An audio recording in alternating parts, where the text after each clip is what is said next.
नमस्कार, बहुत स्वागत है आपका हमारे इस स्पेशल पॉडकास्ट में। आपके साथ मैं हूं गौरव श्रीवास्तव। साइंस एंड टेक्नोलॉजी की जब भी बात होती है तो हमने देखा है कि बीते एक दशक में, या यूं कहें कि जब से मोदी सरकार आई है, बीते 12 वर्षों में लगातार इसमें प्रगति देखने को मिल रही है।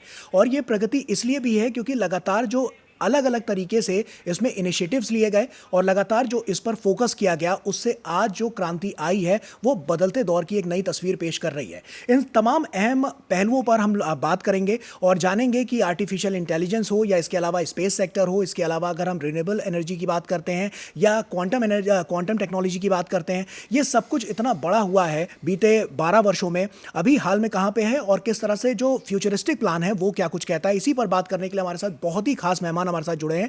डॉक्टर जितेंद्र सिंह हमारे साथ जुड़ रहे हैं, विज्ञान और प्रौद्योगिकी मंत्री हैं। सर, बहुत स्वागत आपका। धन्यवाद। पहला सवाल सर यही है, 12 साल और उसके बाद जो लगातार इनिशिएटिव्स लिए गए, बहुत बड़ी गति मिलती हुई नजर आई है साइंस एंड टेक्नोलॉजी को। कैसे इस सफर को देखते हैं और क्या बड़ा होने वाला है जिससे भविष्य और ज्यादा बेहतर भारत का नजर आता है?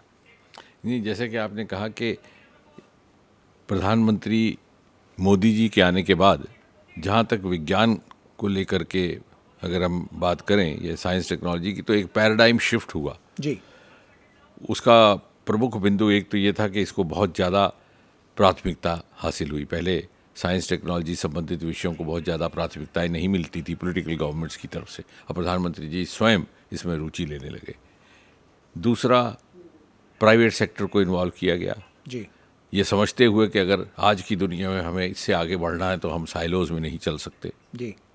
और तीसरा, विज्ञान में जहाँ ईज़ ऑफ रिसर्च वो तो लाजिम अनिवार्य है किसी वैज्ञानिक, उसके साथ साथ उसका यदि अंततः उसका लक्ष्य है ease of living for a citizen, तो उसको सिटीज़न सेंट्रिक भी बनाया गया। जी। हमारे बहुत सारे ऐसे इनिशिएटिव गत 12 वर्षों में ऐसे रहे हैं जिनका सीधा सीधा ताल्लुक नागरिक के साथ है या नागरिक के जीवन के साथ है, और जिसका परिणाम ये हुआ है कि आज मेन स्ट्रीम मीडिया, जो पहले विज्ञान संबंधी समाचारों को या गतिविधियों को बहुत ज़्यादा प्राथमिकता नहीं देता था, उसमें भी जिस तरह से हमारा स्पेस की अचीवमेंट्स हुई, तो मैंने उस दिन भी कहा था कि space has given us space in main stream media, Chandrayaan के माध्यम से। अरोमा में जब लेवेंडर आया, अभी हाल ही में 2 या 3 दिन का कैंप था मुंबई में, तो हमारे युवा लगभग 30-40 या 50 लाख का लेवेंडर तेल फरोख्त करके आए हैं, तो एक नया एवेन्यू रोजगार का आ गया। इसी प्रकार यदि हम बात करते हैं क्वांटम की, तो मीडिया का भी उससे ताल्लुक है, डिफेंस का भी ताल्लुक है, और इसलिए सबको रुचि भी आई। हमने अपने लिए 8 साल का टारगेट रखा था, उसमें से आधा हिस्सा जो हमें 4 साल तक तवक्को थी कि हम पूरा कर लेंगे, वो 3 साल में ही मुकम्मल हो गया। तो अनेकों ऐसा स्काई कास्ट जो भी परसों ही इंस्टॉल किया गया है, जिसके माध्यम से जब कोहरे का मौसम होता है तो बहुत दिक्कत आती है फ्लाइट्स में, पायलट को भी दिक्कत आती है, यात्रियों को भी असुविधा होती है, तो उसमें बहुत सारी बेहतरी हो, किस प्रकार से फॉग की प्रेडिक्शन और ज़्यादा एक्यूरेट, प्रिसाइज हो, टाइमिंग। तो ये चूँकि नागरिकों के साथ संबंधित ये विषय हैं। इसी प्रकार चाहे आप हमारा गवर्नेंस का ले लीजिए, तो हमारा CP-ग्राम मॉडल है, जिसको हमने AI चैटबॉट के साथ जोड़ दिया, अभी 2 ही दिन पहले की बात है। तो उससे भी आम नागरिक, जहाँ एक ज़माने में 2014 से पहले कुल मिला करके हमारे यहाँ सरकार में 2 लाख शिकायतें आती थी पूरे हिंदुस्तान में साल भर में, आज वही संख्या बढ़ करके 25-30 लाख हो गई, क्योंकि लोगों की रुचि बढ़ी, क्योंकि we were prompt, we were responsive, we were following time line. हमारे 95-97% डिस्पोज, जहाँ पुराने ज़माने में 2-2.5 महीने लगते थे अगर जवाब आए, जवाब कई बार आता ही नहीं था, वहाँ हमने ये सुनिश्चित किया कि हर ग्रीवेंस का जवाब भी आएगा, AI ड्रिवन भी होगा, और कोई ह्यूमन बात भी करेगा उससे, और उसकी टाइम लाइन घटा करके 12-13 दिन कर दी गई, और बहुत जल्दी 1 हफ्ता हो जाएगी। बिल्कुल। सर, इसके अलावा भी हमने देखा है कि जब फास्ट ब्रीडर रिएक्टर, जो भी हम हाल ही में देखा कि बहुत बड़ा कीर्तिमान और उपलब्धि हासिल करते हुए नजर आया, कितना बड़ा चैलेंज था, क्योंकि होमी बाबा ने इसकी नींव बहुत पहले रखी थी कि इसको अलग अलग फेजेस में किया जाएगा, पहला दूसरा फेज और उसके बाद तीसरे की ओर आगे बढ़ना, थोरियम क्योंकि हमारे पास बहुत ज़्यादा है। ये मात्राएं किस तरह से दिखाती हैं कि भारत का जो बढ़ता हुआ कदम है वो और ज़्यादा सशक्त होता हुआ नजर आ रहा है? नहीं, बहुत अच्छी बात कही। बल्कि मैंने उस दिन, जिस दिन हमारा ये टारगेट अचीव हुआ, तो मैंने ये कहा था कि होमी बाबा ने जो स्वप्न देखा था उसकी पूर्ति मोदी जी के हाथों से हुई है। The vindication of Homi Bhabha's dream has happened through prime minister Modi. और अगर आप ज़रा गंभीरता से गहराई से सोचें तो समझ में आएगा कि होमी बाबा कितने दूरअंदेश व्यक्ति थे। हिंदुस्तान की परिस्थितियों को समझते हुए, बिल्कुल हमारे साधनों की लिमिटेशंस को समझते हुए उन्होंने हमें एक 3 स्टेज प्रोग्राम दिया। जी जो 3 स्टेजेस उन्होंने दी थी, जी जी उसमें धीरे धीरे प्रगति हो उस तरह से कैसे उन्होंने तय किया कि पहले स्टेज में हम प्रेशराइज्ड हैवी वाटर रिएक्टर का इस्तेमाल करेंगे। जी हैवी वाटर होता है थोड़ा सा अलग किस्म का, जैसे आम पानी को आप H2O कहते जी। हैं, हाइड्रोजन ऑक्साइड, जी। इस ये होता है D2O, ड्यूट्रॉस ऑक्साइड। जी लेकिन उसके में लाभ ये रहता है कि उसमें आम यूरेनियम इस्तेमाल होता है, जी जो आपको पहाड़ों से या कोस्टल एरिया से मिलता है। उसमें कुछ एनरिचमेंट नहीं करनी ट्रीटमेंट, तो उसको इस्तेमाल से जी वो यूरेनियम 239 है, इस तरह से उसकी मात्रा भी सर कम है। मात्रा भी कम है। और वो उसका जो स्पेंट फ्यूल निकलता है प्लूटोनियम, जी तो होमी बाबा का ये तसव्वुर था, ये कल्पना थी कि उसको जब हमारे पास हम उसमें थोड़ी सी महारत हासिल कर लेंगे तो उस प्लूटोनियम जो वहाँ का स्पेंट फ्यूल निकलेगा उसी को हम दूसरी स्टेज में इस्तेमाल करेंगे। कैसे? उसको यूरेनियम 239 के साथ जोड़ के, जो थोड़ा सा एनरिच्ड है। जी तो एनरिच्ड यूरेनियम को जब हम प्लूटोनियम के साथ जोड़ेंगे, जिसे विज्ञान की भाषा में मिक्स्ड ऑक्साइड फ्यूल भी कहा जाता है, जी तो उससे एक रिएक्टर के लिए एनर्जी भी ईजाद होगी और साथ ही साथ उसी रिएक्टर के बैग में हम थोरियम रख देंगे, क्योंकि हिंदुस्तान में, जैसे आपने कहा, कि सबसे अधिक स्टोर दुनिया का हिंदुस्तान में, almost 25% of the thorium is found in India, और मेनोजाइट हमारा मिनरल उसका एक हिस्सा है। तो उस थोरियम को जब हम बैग में रखेंगे तो जब वो रिएक्टर का दोनों यूरेनियम और प्लूटोनियम अपना काम कर रहे होंगे एज मिक्स फ्यूल, तो प्लूटोनियम से जो उसमें से कुछ एक न्यूट्रॉन्स निकलेंगे, जी पॉजिटिव न्यूट्रॉन, उनको ये अपनी तरफ अट्रैक्ट करेगा thorium, because of as a result of some certain chemical sequel of reactions, और इसको एक अलग किस्म के फ्यूल में कन्वर्ट करेगा जो होगा यूरेनियम 233, जो एनरिच्ड नहीं है लेकिन है वो ईंधन ही, फ्यूल ही है। और इस तरह से थोरियम के से प्राप्त हुआ, थोरियम से पैदा किया गया यूरेनियम हमें मिलेगा, जो हम तीसरी स्टेज में इस्तेमाल करेंगे। और जब हम उस स्टेज पे पहुंच जाएंगे तो हमें दूसरों पर हमारी निर्भरता कम हो जाएगी, क्योंकि ये थोरियम तो हमारे घर में मौजूद है। तो इस तरह से किया था। और ये जो आपने कहा, अप्रैल मास में हम दूसरी स्टेज पर पहुंच गए, जहाँ प्रोटोटाइप फास्ट ब्रीडर रिएक्टर इजाद किया गया, और इसकी धूम सारी दुनिया में है, पूरी दुनिया में। और साथ ही साथ चूँकि शांति एक्ट भी आया, वो भी प्रधानमंत्री जी के ही हस्तक्षेप से हुआ, बिकॉज पॉलिटिकल गवर्नमेंट्स के लिए एक बहुत बाजुरत बात होती है कि न्यूक्लियर सेक्टर को खोल देना प्राइवेट प्लेयर्स के लिए, और किसी ने इसकी प्राइवेट सेक्टर के लिए जब खोला गया, ये न्यूक्लियर का सेक्टर प्राइवेट सेक्टर के लिए जब मर्ज होता हुआ नजर आ रहा है और खोला गया, ये कितनी बड़ी अपॉर्चुनिटी मानते हैं उन लोगों के लिए जिनके बड़े बड़े स्टार्टअप्स हैं जो इसमें कुछ करना चाहते हैं? नहीं, बिल्कुल, ये आपने अच्छा किया ये पूछा। पहली बात तो ये है कि एक बहुत क्रांतिकारी निर्णय था। बहुत कम देश ऐसे हैं दुनिया में जिन्होंने अपने न्यूक्लियर सेक्टर को प्राइवेट प्लेयर्स के लिए खोला है। जी। तो इसके लिए भी, जैसे मैंने कहा, it requires political will, political courage, political conviction. वो मोदी जी के कारण संभव हुआ। जी। अब जब खुल गया तो एक जो कई लोग जो शायद सिनिसिज्म की वजह से कहते हैं या आलोचना की दृष्टि से कहते हैं कि साहब अब बड़े बड़े बिजनेस हाउसेस के लिए खोला गया। जी। ऐसा नहीं है, बल्कि जो हमने शांति एक्ट लाया है उसमें अलग अलग स्लैब्स रखी हैं। अगर आप 1000 मेगावाट का लगाना चाहे तो आपकी स्लैब कम है, बड़ा लगाना चाहिए ज़्यादा 100 मेगावाट का लगाएं। अब तो स्मॉल रिएक्टर्स हैं, स्मॉल मॉड्यूलर रिएक्टर्स भी हैं, दूसरे स्मॉल रिएक्टर्स हैं जो 200 मेगावाट से भी कम कैपेसिटी के होते हैं।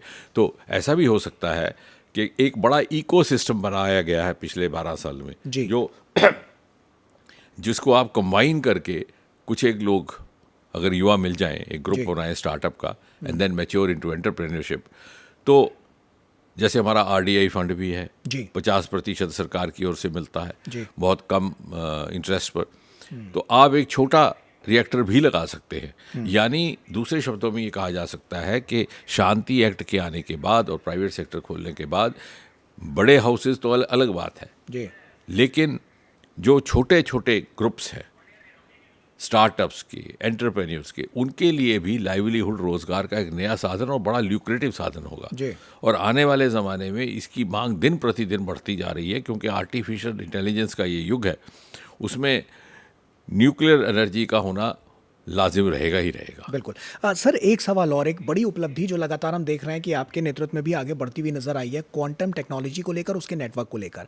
कहाँ तो 8 साल का एक रोड मैप तैयार किया गया था 2000 किलोमीटर का, 1000 किलोमीटर 2 साल के अंदर अंदर पूरा हो गया।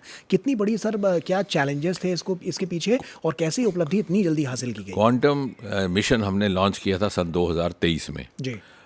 और 8 साल के लिए एक प्लान बनाया था। उस समय भी मैंने ये कहा था कि क्वांटम मिशन की लॉन्चिंग मात्र फिजिकल लॉन्चिंग नहीं है, इसमें एक बड़ा सिंबॉलिक मैसेज भी गया है। वो ये कि हम उन चंद एक 4-5 देशों में हैं जिनका क्वांटम मिशन है। जी। यानी वो ज़माना जाता रहा, एक दुनिया भर में ये पैगाम गया कि वो ज़माना जाता रहा जब कोई इनिशिएटिव कोई और देश लेता था और फिर 10-15 बरस के बाद हम उसका अनुसरण करते, चाहे वो टेलीविज़न था, चाहे वो इंटरनेट था, चाहे वो मोबाइल थे, जो अमेरिका में 1950 के दशक में, यहाँ पर 1970 के दशक में पहुँचे या 80 के। अब हम बराबर चल रहे हैं। तो क्वांटम में, और फिर हमने जब 8 साल का टारगेट बनाया, क्योंकि उसके 4 वर्टिकल्स हैं, quantum computing, quantum communication, quantum sensing, quantum materials, तो उसके लिए 8 साल के अलग अलग टारगेट्स बनाए गए। और जैसे आपने कहा कि सबसे महत्वपूर्ण रहता है कम्युनिकेशन, क्योंकि एनक्रिप्टेड सिक्योर, हालांकि अभी भी आपके व्हाट्सएप इनक्रिप्टेड है, लेकिन वहाँ वैसा होगा कि वो संभव ही नहीं होगा उसको अनक्रिप्ट करना। और डिफेंस की दृष्टि से बहुत महत्वपूर्ण है, मीडिया की दृष्टि से बहुत महत्वपूर्ण। उसमें हमने टारगेट रखा था कि हम 2000 किलोमीटर तक क्षमता विकसित करेंगे 8 वर्षों में क्वांटम कम्युनिकेशन करने की। लेकिन उसमें से आधी जो 1000 है हमने 2 या 3 सालों में कर ली। यानी हम 8 साल का टारगेट हो सकता है 8 साल से पहले ही कर लें और हम उससे आगे बढ़ जाएं। बिल्कुल। सर, एक सवाल और आता है कि जैसे हम बायोटेक्नोलॉजी की जब बात करते हैं, क्योंकि हमने तमाम क्षेत्रों को देखा कि किस तरह से उनमें प्रगति नजर आई, बायोटेक्नोलॉजी में जब हम उम्मीद प्रोग्राम की बात करते हैं, किस तरह से ये प्रोग्राम उन लोगों के लिए बहुत ज़्यादा किफ़ायती होगा, उनको सुविधा पहुँचाता हुआ नजर आएगा जो जेनेटिक डिजीजेस से कहीं ना कहीं 2-4 हो रहे हैं और कई बार टेस्ट भी कराते हैं लेकिन पता नहीं चलता। क्या है सर ये उम्मीद प्रोग्राम और कैसे लोगों को फायदा मिलेगा? ये बात करने से पहले मैं ये थोड़ा सा स्पष्ट कर दूं कि ये इसलिए संभव हुआ कि वहाँ पर भी अभी कोई 2-3 साल पहले हमने बायो E3 पॉलिसी लाई। उसमें भी हमारी पहल है। बहुत चंद एक देशों में जिनकी एक डेडिकेटेड बायोटेक्नोलॉजी पॉलिसी है, बायो E3, अर्थात biotechnology for economy, biotechnology for environment, biotechnology for employment. और वो भी तभी संभव हुआ कि बार जब प्रेजेंटेशन प्रधानमंत्री जी के आगे रखी गई तो उन्होंने अपने बाकी साथियों को भी ये समझाया कि आज शायद इसका महत्व ना समझ आए, लेकिन कल हम किसी देश से पीछे नहीं रहेंगे, क्योंकि ये भी दुनिया भर में अर्थशास्त्रियों का भी मानना है कि आने वाली इंडस्ट्रियल रेवोल्यूशन बायोटेक्नोलॉजी ड्रिवन होगी, उसमें जेनेटिक ड्रिवन होगी, रिसाइकलिंग होगा, सिंथेटिक प्रोडक्ट्स का होगा। यानी इकोनॉमी का शिफ्ट मैन्युफैक्चरिंग से हट करके सर्कुलर की तरफ चला जाएगा, जेनेटिक्स की जाएगा। और उसमें भी हमने पहल कर ली है, जहाँ हमने आज तक, और हमारा हिंदुस्तान ऐसा है कि यहाँ पर जीन्स को ले तो बड़ी डाइवर्सिटी है जी। हमने उसमें भी 10,000 सीक्वेंसिंग 10,000 देशवासियों की करने में हम अभी तक सफल हो चुके हैं। हमारा इनिशियल टारगेट है अबाउट 1 मिलियन। इसी प्रकार रेयर डिजीज़, वो जेनेटिक डिजीज़ जो पैदाइश से होती हैं, कभी कभी उनके सिम्टम्स हो सकता है पैदाइश के समय या जन्म के समय जाहिर ना हो, थोड़ा आगे चल कर के हो। चूँकि इन बीमारियों की संख्या बहुत कम हो रहती है, बहुत कम, चाहे वो सिकल सेल एनीमिया है, चाहे वो नी एंड पिग डिजीज़ है, इस तरह के, इसलिए इसको प्राथमिकता भी कम मिलती थी, इसलिए इसके डायग्नोसिस की सुविधाएं भी दुर्लभ थी, इसलिए इसकी दवाई भी बहुत महंगी थी। बिल्कुल। लेकिन कोई छूट ना जाए कोई भी नागरिक हमारे शोध से, हमारी सेवाओं से, तो इसलिए उम्मीद का कार्यक्रम शुरू किया, जिसके तहत लगभग अभी भी 3 लाख ऐसे लोग हैं जिनको इसका लाभ पहुंचा है जी।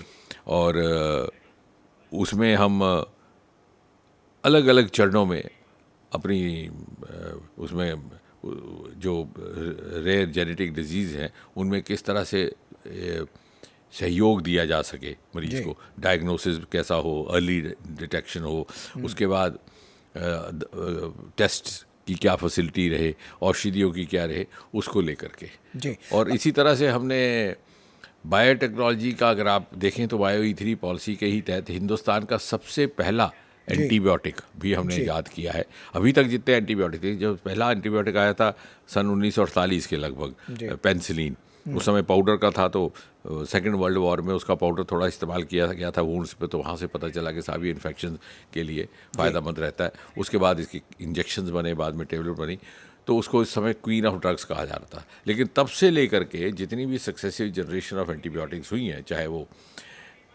पेनिसिलिन के बाद क्लोरोफेनिकॉल, स्ट्रेप्टोमाइसिन, टेट्रासाइक्लिन, जेटा, वो सारी बाहर से सॉल्ट आते हैं। यहाँ पहली बार हमने यहाँ ट्रायल किया, यहाँ सॉल्ट ट्रायल किया, और प्राइवेट पार्टनर के साथ उसकी हम मार्केटिंग कर रहे हैं। बिल्कुल सर, अब बात करेंगे स्पेस की, क्योंकि स्पेस में बहुत सारा काम हुआ है। गगनयान मिशन पर सबसे ज़्यादा नज़र है, क्या तैयारियां उसको लेकर, और बीते दिनों में जो हमने देखा, चाहे चंद्रयान मिशन हो या इसके अलावा अलग अलग जो मिशन लॉन्च किए जा रहे हैं, उसमें कितनी प्रगति मिलती हुई नज़र आ रही है जो गगनयान मिशन को बहुत सक्सेसफुल बनाएगी? मुझे लगता है कि स्पेस सेक्टर में सबसे पहला क्रांतिकारी मोड़, जैसे हमें एटॉमिक को लेकर के आपने शांति की बात की, वो था 5 बरस पहले, जबकि जैसे मीडिया ने कहा कि prime minister Modi has unlocked space sector.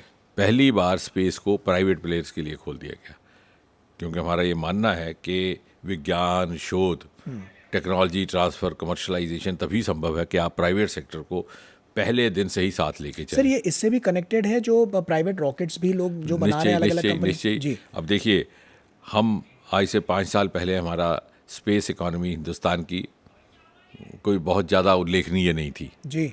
आज हमारी स्पेस इकोनॉमी लगभग $9 बिलियन और इतनी तेज़ रफ्तार से बढ़ रहा है कि आंकलन ये लगाया जाता है, हमारी जो प्रोजेक्शंस इंडिकेट करती हैं कि अगले 8-10 सालों में हम 5-6 गुना बढ़ करके 40-45 बिलियन डॉलर हो जाएंगे, जिसका अर्थ ये हुआ कि space economy will be an important component of overall Indian economy as we move towards 2047 ji.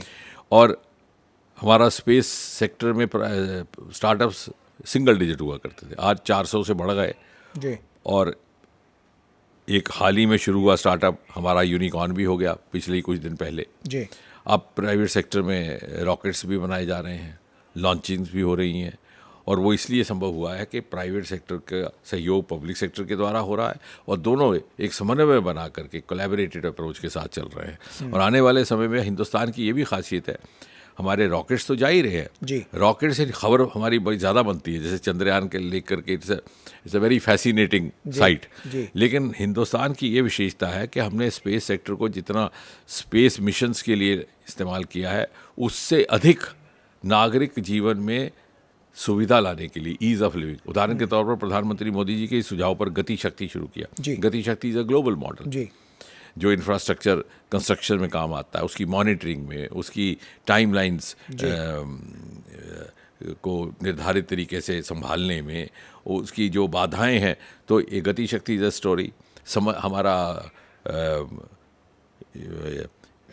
Land farms को लेकर के जो कार्यक्रम है, ड्रोन्स और स्पेस को लेकर के जी, उसमें भी हमारा स्पेस का ही काम आ रहा है।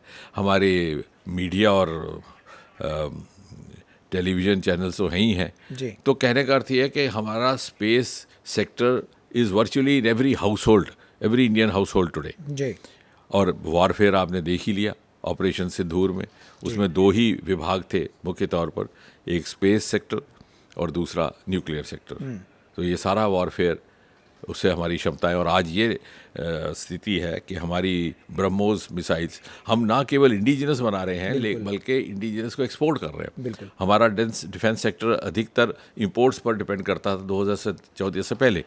आज इस साल भी 2025 में हमारा डिफेंस प्रोडक्शन 1.5 लाख करोड़ से अधिक है जी। और हमारा एक्सपोर्ट हुआ है लगभग 23,000 करोड़ दूसरे देशों के। हमारी ब्रह्मोस मिसाइल वियतनाम में जा रही हैं, इंडोनेशिया जा रही हैं, और बहुत सारे है हमारे डिफेंस इक्विपमेंट्स यूरोपियन देशों में, फ्रांस इत्यादि में जा रहे हैं। इसी तरह से आप देखेंगे स्टार्टअप्स में, हम जब शुरू हुए तो 350-400 थे, आज हम तीसरे दर्जे पहुंच गए, 2,20,000 या लगभग 26,000 से अधिक जी। और उनके माध्यम से जो जॉब्स जनरेट हुए हैं उनकी संख्या लगभग 24 लाख है जी। इसी प्रकार हम ग्लोबल इनोवेशन इंडेक्स, यानी we are now living up to global benchmarks. Global innovation index में हम नंबर ऑलमोस्ट 90-80 थे, अभी हम के 38 आ गए। पेटेंट्स में हम नंबर 6 हैं दुनिया में, जो एक बहुत बड़ी उपलब्धि है। और उसमें से 55% ऐसे हैं जो रिजाइडिंग इंडियन है। वो धारणा जाती रही कि साहब हरगोविंद खुराना बाहर जाके शोध करते थे, ये बच्चे वो हैं जिन्होंने यहीं शोध किया, यहीं पले बले और यहीं से उन्होंने पेटेंट फाइल किए। और यही कारण है कि आज विश्व हमें निगाह उठाकर देखता है, बड़ी तवक्को के साथ देखता है कि अब वो नहीं रहा कि हमने we are not there to be led, the world looks up to us to lead. तो ये एक बहुत बड़ा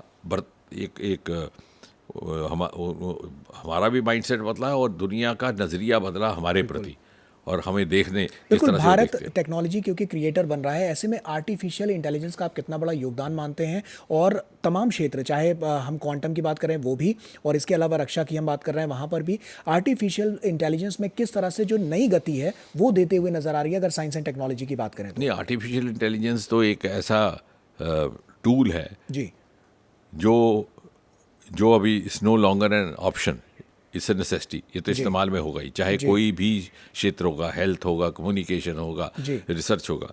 लेकिन one has to be intelligent enough to use artificial intelligence.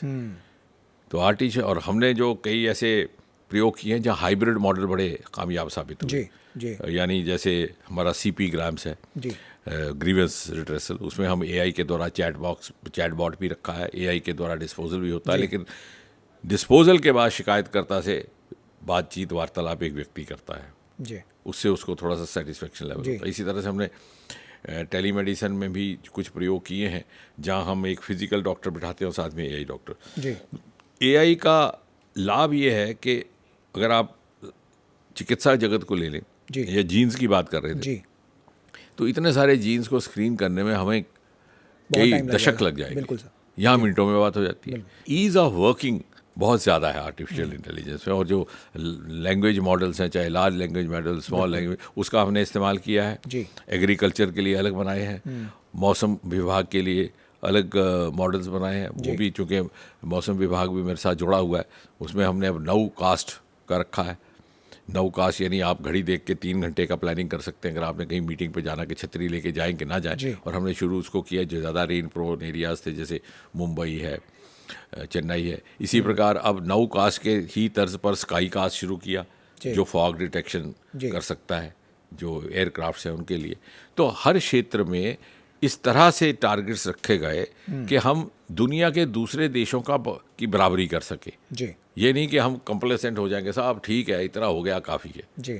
तो ये कॉम्पिटिटिवनेस जो आई है, और इस वक्त अगर दुनिया में हिंदुस्तान की साख बढ़ी है तो उसमें बहुत बड़ा योगदान भारत की टेक्नोलॉजी इनोवेशंस में तरक्की का है। सर, ग्रीन हाइड्रोजन की तरफ से किस तरह से आप इसको देखते हैं, और ग्रीन हाइड्रोजन की तरफ से क्या कदम उसकी ओर बढ़ाए जा रहे हैं? ग्रीन हाइड्रोजन में भी हमारा मिशन है। इस सरकार ने जहां 2023 में हमने नेशनल क्वांटम मिशन शुरू किया, 2024 में आर्टिफिशियल इंटेलिजेंस मिशन, उसमें भी हमारे 4 अलग अलग हैं, AI computing, AI data, AI innovation centres, AI future skilling, और इसी तरह से ग्रीन हाइड्रोजन भी लगभग उसी समय में लॉन्च हुआ है। ग्रीन हाइड्रोजन में हम धीरे धीरे तरक्की कर रहे हैं। हमने बजट में भी जो घोषणा की गई थी कि हमारे 5 स्मॉल रिएक्टर्स होंगे, स्मॉल और स्मॉल मॉड्यूलर रिएक्टर्स टिल 2033। उनमें से हमारे 3 पर काम शुरू हो चुका है। उनमें से 3 में से एक है जो हाइड्रोजन के साथ जुड़ा है। हाइड्रोजन में हमें थोड़ी सी दिक्कत यह है कि उसको स्केल अप करने में, अगर फ्रैंकली स्पीकिंग, इलेक्ट्रोलाइजर्स वगैरह जो हमारे हैं उनका शायद अभी कैपेसिटी कम है, लेकिन धीरे धीरे जैसे हम स्केल अप करेंगे तो उसकी कीमत भी घटेगी और उसकी मात्रा भी बढ़ेगी, और ये सारा एक पूल बनेगा, hydrogen source, nuclear source, renewable. और रिन्यूएबल में भी विंड सोर्स, सोलर सोर्स के हम नए नए एरियाज तलाश कर रहे हैं। जैसे हमने ओशन, क्योंकि डीप ओशन मिशन भी इसी सरकार ने शुरू किया, वहाँ पर एक कंपोनेंट हमने ओशन एनर्जी का रखा है। यानी समुंदर के पानी के ऊपर, ये समुंदर के तट के ऊपर आप अगर सोलर शीट्स बिछा दे तो आपको रिन्यूएबल एनर्जी, समुंदर में चलती हुई तेज़ हवाओं का आप इस्तेमाल करें तो उसमें भी एनर्जी, समुंदर में जब नदी जाकर के जोर तेज़ रफ्तार से जुड़ती है तो उसके बीच जो फ्रिक्शन पैदा होती है उससे भी एनर्जी, समुंदर में जब टाइड आता है तो ख़तरे का बायस तो ही है, लेकिन साथ में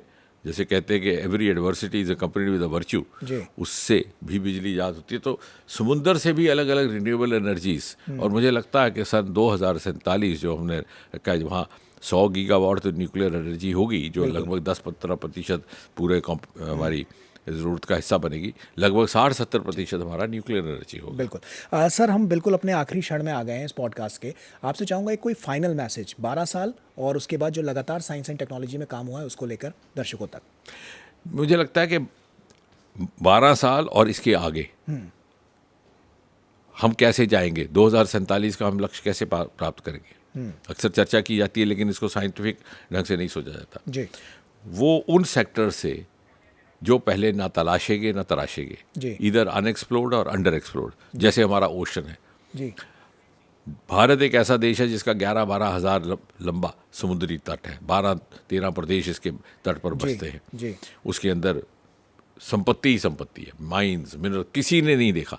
अगर हम उसको तराश सकें, हमारा दूसरा सरमाया हिमालयाज जी। आज वहाँ से लेवेंडर निकल रहा है, पर्पल रेवोल्यूशन आया है, फ्लोरिकल्चर जो प्राण प्रतिष्ठा जब अयोध्या में हुआ तो उसमें जो ऑफरिंग की गई थी उसमें ट्यूलिप हमारे पालमपुर के इंस्टीट्यूट से आया, तो फ्लोरिकल्चर। तो ये जो सेक्टर्स थे जो पहले पूरी तरह स्पेस सेक्टर जिनको पूरी तरह से एक्सप्लॉइट नहीं किया गया था, अगर हम इनको पूरी तरह से एक्सप्लोर करने में कामयाब हो गए तो मुझे लगता है हमें 2047 से पहले ही उस स्तर पर पहुंच जाएंगे कि हम बड़े बड़े कॉन्फिडेंस के साथ 2047 का शताब्दी वर्ष मना सकें। बिल्कुल। बहुत बहुत शुक्रिया सर, आप हमारे साथ यहाँ पर जुड़े इस स्पेशल पॉडकास्ट में और तमाम बातचीत हमसे यहाँ पर की साइंस एंड टेक्नोलॉजी को लेकर। तो ये भारत के बढ़ते हुए कदम हैं जो लगातार और ज़्यादा सशक्त होते हुए नज़र आ रहे हैं साइंस एंड टेक्नोलॉजी को लेकर, और जो नई नई तकनीकी जो चीज़ें निकल कर सामने आ रही हैं, बात चाहे क्वांटम एनर्जी को लेकर हो, टेक्नोलॉजी को लेकर हो, इसके अलावा जो हम आर्टिफिशियल इंटेलिजेंस में देख रहे हैं उसमें हो, तो ये सब कुछ दिखा रहा है कि किस तरह से भारत और ज़्यादा प्रगति की ओर आगे बढ़ता हुआ नज़र आ रहा है, और यही वो तस्वीर है जो भारत को और ज़्यादा सशक्त करती हुई नज़र आ रही है। तो इसी के साथ फिलहाल इस स्पेशल पॉडकास्ट में इतना ही। पूरी टीम को दीजिए इजाज़त। नमस्कार।